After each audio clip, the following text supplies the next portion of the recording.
সেদিন হঠাৎ আমাদের বাইকের এই অবস্থা হয়ে যায়। সেদিন আমরা ঘুরতে গেছিলাম আমার বন্ধুরা সহ। জায়গাটা হচ্ছে পাকার মাথা, লালমনিরহাট। ওখানে গিয়েছিলাম হচ্ছে বিকেলবেলা, তবুও সেখানে রোদ ছিল, হালকা ঠান্ডার দিনেও রোদ উঠেছিল। কয়েকটা ভাই ওখানে মোবাইল চালাচ্ছে, আর সামনে ওই যে কিছু লোক আঙ্কেলরা ওখানে বড়শি দিয়ে মাছ ধরতেছিল। জায়গাটা আসলে অনেক সুন্দর। এইখানে ছবি তুলে অনেক সুন্দর হয়।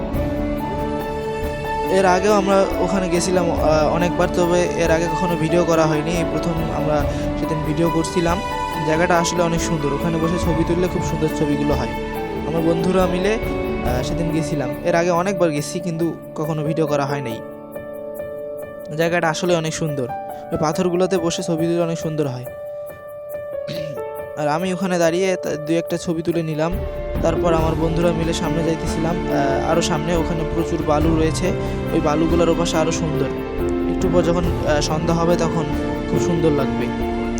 আস্তে আস্তে আকাশও কালো করতে লাগলো, তখন আমরা আস্তে আস্তে আগায় গেলাম।